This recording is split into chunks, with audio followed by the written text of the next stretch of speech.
getting very near the end now. The frame on the wall, there's 6 of those mounting points. And what I have to do is, because this is not level, it's not level at all, I'm going to have to make a flat area. I've marked the first one here. That's about 2 inches is where that leg there is going. The mounting point's going to be. I want to leave a little bit of a gap. So this is 4 inches, and I'll draw lines. And then I'll use the planer again just to get rid of these high points. And I'll put a piece of wood in there, I think. I'll lay in a piece of 2x4 or something. 4 inches wide. I'll have to make something. And that'll be a flat surface for that to lay on. It'll be good solid, because that 2x4 will be glued in here and it'll be a good solid mounting point. And I'll do that for each of these 6 legs. And when I do that, I've just got to make sure that they're all in a plane. They're all level and in a plane. And yeah, so then it'll be nice and flat when it mounts on those points.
Well, as usual, I was putting this last piece on and the battery went flat on the camera. Anyways, it's all done. I believe I've got these all in a plane.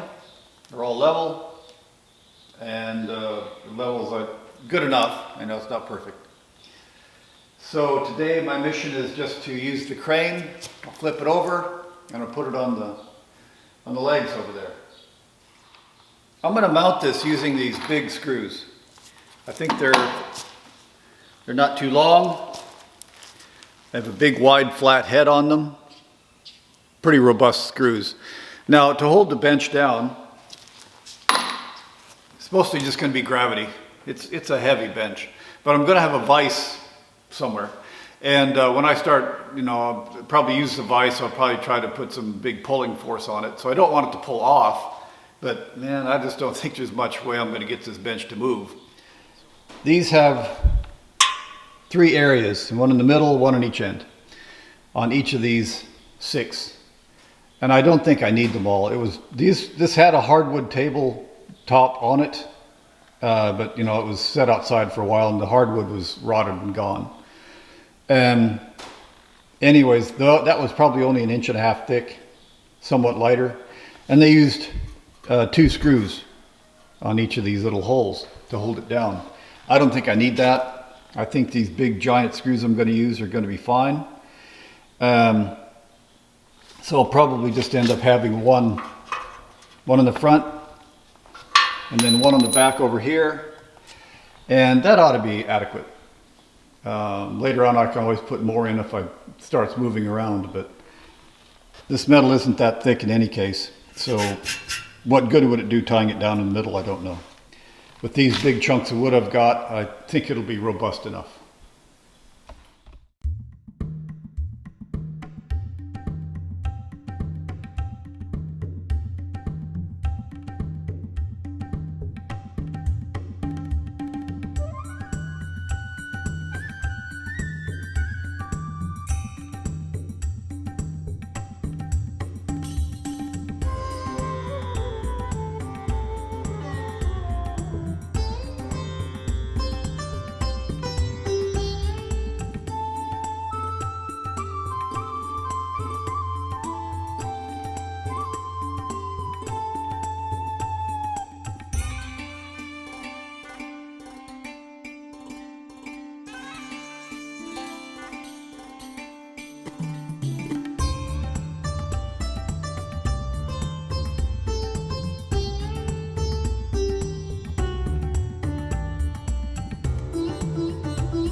Well, this came out a lot better than I could have hoped. It's still rough. If you look close, you can still see lines, marks from the sander. But again, this is a workbench. It was never meant to be a work of art or anything for display. But it's going to be a good, robust, heavy-duty workbench that I can do anything on. And, you know, it's sealed. It shouldn't absorb too much oil, but, you know, it's inevitable probably. So whatever I'm doing on that bench, I've got a good, with that floor finish I put on it, it's going to be a, you know, it'll last a while. So certainly longer for any project that I'll ever have. So yeah, there's my workbench. Thanks for watching, and please subscribe. Thanks.